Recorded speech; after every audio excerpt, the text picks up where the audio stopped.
Fitness ఉంది, strength ఉంది, form లో కూడా ఉన్నారు. ఇప్పుడు తెలుగు టైటన్స్ ని గెలిపించాల్సిన బాధ్యత అయితే పవన్ మీదనే ఉంది. అంతా బాగానే ఉంది, ఈసారైనా ప్లే ఆఫ్స్ కి వెళ్తారు అని అనుకున్నాం. కానీ సీజన్ 10 లో కూడా తెలుగు టైటన్స్ వాళ్ళ ఫ్యాన్స్ కి నిరాశనే మిగిల్చింది. కప్పు గెలవాలి అన్న రేంజ్ నుంచి కనీసం బాగా ఆడితే చాలు అన్న రేంజ్ కి పడిపోయింది. తెలుగు టైటన్స్ ఈసారి 4 విన్స్ 4 టైస్ ఇంకా 42 మ్యాచెస్ ని లూజ్ అయిపోయింది. రాహుల్ చౌదరి, దీపక్ లాంటి స్టార్ ప్లేయర్స్ ని ప్రో కబడ్డీకి ఇచ్చింది మన తెలుగు టైటన్స్ టీమ్ నే. ఒకప్పుడు టేబుల్లో టాప్ ప్లేస్ లో ఉండే మన తెలుగు టైటన్స్ టీం ఇప్పుడైతే టేబుల్లో లాస్ట్ పొజిషన్ లో ఉంది. తెలుగు టైటన్స్ అసలు ఎందుకు గెలవట్లేదు, ఎందుకు ఇంత ఘోరమైన ఓటమిని చూస్తుంది? రండి ఫ్రెండ్స్, ఈ వీడియోలో మాట్లాడుకుందాం. తెలుగు టైటన్స్ అయితే లాస్ట్ సీజన్స్ లో పర్ఫార్మెన్స్ కొంచెం బాగానే ఇచ్చింది. సీజన్ 1 లో 5th ప్లేస్ ని సెక్యూర్ చేసుకుంది. సీజన్ 2 లో సెమీఫైనల్స్ వరకు వెళ్లి బెంగళూరు బుల్స్ తో ఆడి జస్ట్ 1 పాయింట్ తో ఓడిపోయింది. సీజన్ 2 లో ఫైనల్ గా తెలుగు టైటన్స్ టీం అయితే పొందింది 3rd పొజిషన్ ని. సీజన్ 3 లో తెలుగు టైటన్స్ సెక్యూర్ చేసుకుంది 5th పొజిషన్ ని. తర్వాత సీజన్ 4 లో సెమీఫైనల్స్ వరకు వెళ్లి పింక్ ప్యాంథర్స్ తో ఓడిపోయి 3rd ప్లేస్ ని సెక్యూర్ చేసుకుంది. కానీ ఆ తర్వాత సీజన్ 5 నుంచి తెలుగు టైటన్స్ టీం పర్ఫార్మెన్స్ అయితే తగ్గుతూ వచ్చింది. సీజన్ 5 లో మొత్తం మీద 22 మ్యాచెస్ ఆడితే అందులో కేవలం 7 మ్యాచెస్ మాత్రమే గెలవగలిగింది. ఇంకా టై చేసింది 3 మ్యాచెస్ ని. మొత్తంగా 12 మ్యాచెస్ ఓడిపోయింది. ఇకపోతే సీజన్ 6, ఇందులో కూడా తెలుగు టైటన్స్ టీం అయితే ఆడింది 22 మ్యాచెస్. ఇందులో తెలుగు టైటన్స్ టీం గెలిచింది 8 మ్యాచెస్ ని. తర్వాత ఒక మ్యాచ్ ని కష్టపడి టై చేసి 13 మ్యాచెస్ లో ఓడిపోయింది. ఇలా సీజన్ 6 లో తెలుగు టైటన్స్ అయితే సెక్యూర్ చేసుకుంది 5th పొజిషన్ ని. దాని తర్వాత వచ్చేసింది సీజన్ 7. ఇందులో తెలుగు టైటన్స్ గెలిచింది కేవలం 6 మ్యాచెస్ ని. తర్వాత కష్టపడి 3 మ్యాచెస్ ని అయితే టై చేసింది. తెలుగు టైటన్స్ సీజన్ 7 లో మొత్తంగా ఓడిపోయింది 13 మ్యాచెస్. ఫైనల్లీ సీజన్ 7 లో తెలుగు టైటన్స్ అయితే పడిపోయింది 11th పొజిషన్ కి. పోనీలే, ఇంత వర్స్ట్ పర్ఫార్మెన్స్ ఇప్పుడు ఇవ్వలేదు, ఒక్క సీజనే కదా అని అనుకున్నాం. కానీ దాని తర్వాత వచ్చిన సీజన్ 8 అండ్ సీజన్ 9 ఇవైతే డిజాస్టర్సే అని చెప్పుకోవాలి. సీజన్ 8 లో తెలుగు టైటన్స్ అయితే కేవలం 1 మ్యాచ్ నే గెలిచింది. దీనితో సీజన్ 8 లో తెలుగు టైటన్స్ వెళ్లిపోయింది లాస్ట్ పొజిషన్ కి. తర్వాత వచ్చింది సీజన్ 9. ఇందులో తెలుగు టైటన్స్ కేవలం 2 మ్యాచెస్ ని గెలిచి 20 మ్యాచెస్ ని ఓడిపోయింది. సో సీజన్ 9 లో కూడా తెలుగు టైటన్స్ అయితే టేబుల్లో లాస్ట్ ప్లేస్ లోనే ఉంది. అసలు తెలుగు టైటన్స్ యొక్క టీం పర్ఫార్మెన్స్ ఇంత వరస్ట్ గా ఎందుకు అయిపోయింది? తెలుగు టైటన్స్ యొక్క టీం మేనేజ్మెంట్ చేస్తున్న తప్పు ఏంటంటే కోచ్ ని ప్రతి సీజన్ కి మారుస్తున్నారు. ప్రతి సీజన్ కి కోచ్ ని మారిస్తే ఏమవుతుందంటే ఆ కోచ్ కి ప్లేయర్ గురించి తెలుసుకోవడానికే చాలా టైం పడుతుంది. దాని తర్వాత ప్లేయర్ యొక్క స్ట్రెంగ్త్స్ అండ్ వీక్నెస్ ని అనలైజ్ చేయాలి, అకార్డింగ్లీ ప్లేయర్స్ ని ట్రైన్ చేయాలి. ఇదంతా జరిగేటప్పటికి ఒక సీజన్ అనేది కంప్లీట్ అయిపోతుంది.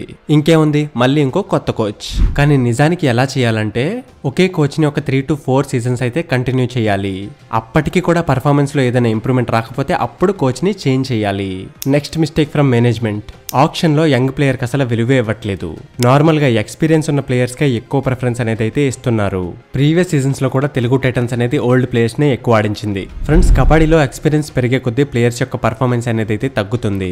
ఎందుకంటే కబడ్డీ అనేది ఒక అలాంటి గేమ్. ఆడే కొద్దీ ఇంజురీస్ అనేవి పెరిగిపోతూ ఉంటాయి. ఇంకా ఆ ప్లేయర్ ఎలా ఆడుతాడు అన్నది ఆపోజిట్ ప్లేయర్ కి తెలిసిపోతుంది కాబట్టి ఆపోజిట్ టీం ఈ ప్లేయర్ ని ఈజీగా ట్యాకిల్ చేసేస్తుంది. అదే ఒక కొత్త ప్లేయర్ అనుకోండి, ఆ ప్లేయర్ ఎలా ఆడతాడో ఆపోజిట్ టీం కి కనీసం ఐడియా కూడా ఉండదు.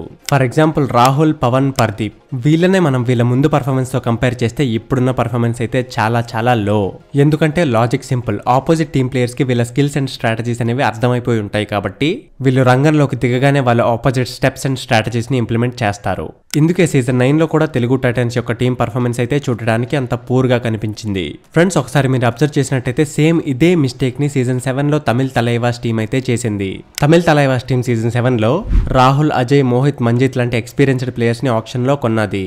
తర్వాత క్లియర్లీ సీజన్ 7 లో తమిళ్ తలైవాస్ టీం అయితే లాస్ట్ పొజిషన్ లో ఉంది. ఈ ఎక్స్పీరియన్స్డ్ ప్లేయర్స్ ఎవ్వరు కూడా పెద్దగా పర్ఫార్మెన్స్ అయితే ఇవ్వలేకపోయారు. ఎందుకంటే వీళ్ళు ఎలాంటి స్ట్రాటజీస్ యూస్ చేస్తారు అన్నది ఆపోజిట్ టీం కి క్లియర్ గా తెలుసుగా. సేమ్ ఇదే మిస్టేక్స్ ని తెలుగు టైటన్స్ టీం అయితే సీజన్ 9 వరకు చేసుకుంటూ వచ్చింది. కానీ సీజన్ 10 ఆప్షన్స్ లో కొంతమంది మంచి ప్లేయర్స్ నే పిక్ చేసుకుంది. ఎక్స్పీరియన్స్డ్ ప్లస్ యంగ్స్టర్స్ తో టీం అయితే బ్యాలెన్స్ చేసింది. అయినా సరే మ్యాచ్లను అయితే ఓడిపోతూనే వస్తున్నారు. దీనికి మెయిన్ రీజన్ ప్లేయర్స్ మధ్య కోఆర్డినేషన్ లేకపోవటం. ఇంకా మనం అబ్జర్వ్ చేసినట్టయితే తెలుగు టైటన్స్ టీంలో అసలు పేషెన్సే కనిపించదు. పవన్ షరావత్ కూడా 20 రైడ్స్ చేస్తే ఒక 10 రైడ్స్ గెలిచి సూపర్ 10 చేస్తున్నాడు, ఇంకో 10 రైడ్స్ ని ఓడిపోతున్నాడు. ఇలా ఓడిపోవడానికి కారణం ఏంటంటే ప్రతి రైడ్ లో కూడా ఎలా అయినా పాయింట్ తేవాలి అన్న అగ్రెషనే. ఫ్రెండ్స్, మీరు చెప్పండి, మ్యాచ్ గెలవకపోతే ఎన్ని సూపర్ 10s చేసినా సరే ఏం ఉపయోగం? ఈసారి తెలుగు టైటన్స్ లో యంగ్ ప్లేయర్స్ అయితే కొంచెం బాగానే ఆడుతున్నారు, కానీ వాళ్ళలో కొంచెం భయం అయితే చూడటానికి కనిపించింది. సో ఇవే ఫ్రెండ్స్ తెలుగు టైటన్స్ అనేది ఎక్కువ మ్యాచ్లు ఓడిపోవడానికి మెయిన్ రీజన్స్. నెక్స్ట్ సీజన్ లో అయినా సరే తెలుగు టైటన్స్ ఏ యంగ్ ప్లేయర్ బాగా ఆడాడో వాళ్ళకి ఇంకా మంచి కోచింగ్ ఇచ్చి ఆ ప్లేయర్స్ ని రిటైన్ చేసుకుంటే కనీసం ప్లే ఆఫ్స్ కి వెళ్లే ఛాన్స్ అయితే ఉంటుంది. ఫర్ ఎగ్జాంపుల్ ఇప్పుడు తెలుగు టైటన్స్ లో ఉన్న పెద్ద పెద్ద ప్లేయర్స్ కూడా స్టార్టింగ్ నుంచి పెద్దగా బాగా ఆడేవారు ఏం కాదు. వీళ్ళందరూ టీమ్స్ మారుతూ వాళ్ళు చేసిన తప్పుల తప్పుల్లోంచి ఇంప్రూవ్మెంట్ చేసుకుంటూ అయిన పెద్ద ప్లేయర్స్. సో ఇలానే తెలుగు టైటన్స్ లో కూడా యంగ్ ప్లేయర్స్ కి ఎక్కువ ఛాన్స్ ఇస్తే వాళ్ళే రేపు పొద్దున తెలుగు టైటన్స్ కి స్టార్ ప్లేయర్స్ అయ్యే ఛాన్స్ ఉంది. సో ఫ్రెండ్స్, మీ ప్రకారంగా ఏ యంగ్ ప్లేయర్ తెలుగు టైటన్స్ కి స్టార్ ప్లేయర్ అవ్వగలడో కామెంట్ సెక్షన్ లో మాకు తప్పక తెలియజేయండి.